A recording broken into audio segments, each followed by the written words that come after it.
around the corner, and DC shoppers are preparing to break out their lists. Small businesses will be welcoming a lot more of these shoppers this year, and that means a lot more people buying more sustainable goods.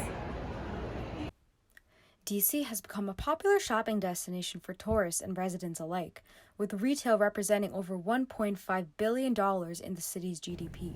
Many small businesses can be found in the busiest parts of the city, including Georgetown, DuPont, and Logan Circle.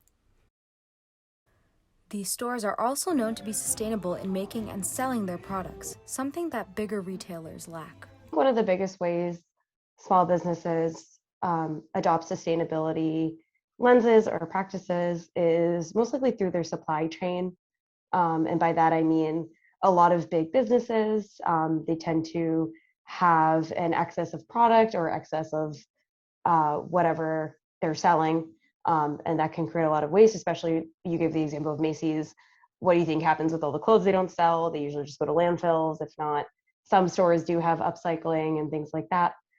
But I think in general, a lot of small businesses, they can't afford to waste a lot of their product. So they try their best to sell as much as possible. People are always going to choose the second most convenient option. So if things just don't come, then what are they going to do? They're going to run out to the store and go buy something. Fast fashion from online retailers like Shein and Romwe have also become popular since the pandemic. But even though it's cheaper and more appealing to young people, it's also considered to be wasteful and unethically sourced. Thrift stores in DC like Pop Thrift work to reduce that clothing waste and promote sustainable shopping to students. Yeah, so we get our clothes from 3 different places. First being student donations. Every Friday we collect in Kogan alongside the GW composting, and then we will go out ourselves and do thrifting.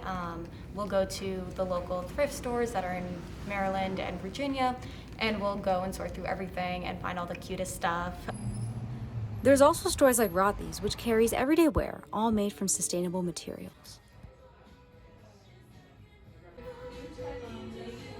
Yeah, so Rothy's is a store that makes home goods, shoes, and bags, but what makes them special is that they adopt a lot of sustainable practices in making their products. So one of those examples would be using recycled materials to make their products instead of raw ones every single time. Although many more businesses want to be sustainable, there are factors that could get in the way, like the time it takes to make the goods and the cost to ship them. But even taking little steps can go a long way. I think one big thing that wouldn't affect cost as much would be stop mass producing their products.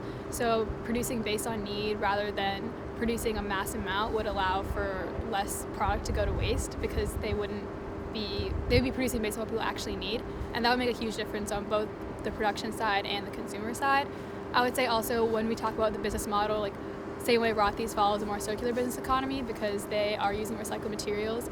Other sustainable stores could do that as well, because it allows for us to not completely deplete the supply of raw materials that we have right now, and able to sort of reuse what we already have on the planet and keep that recycled and keep that going into a circle would allow for just on the environmental side to be more sustainable without affecting the cost too much, because that can be hard on small businesses.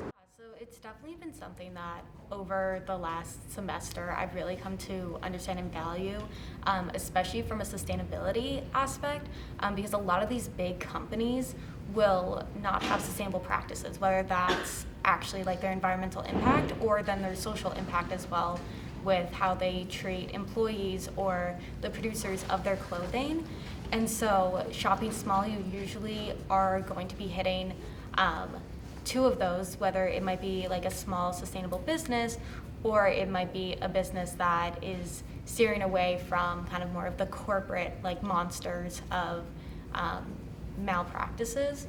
And so it's definitely become something that I've learned a lot more about and like have really started to value. Yes, economy, ecology, and equity. Those are the 3 E's of sustainability, or economy, ecology, and equity.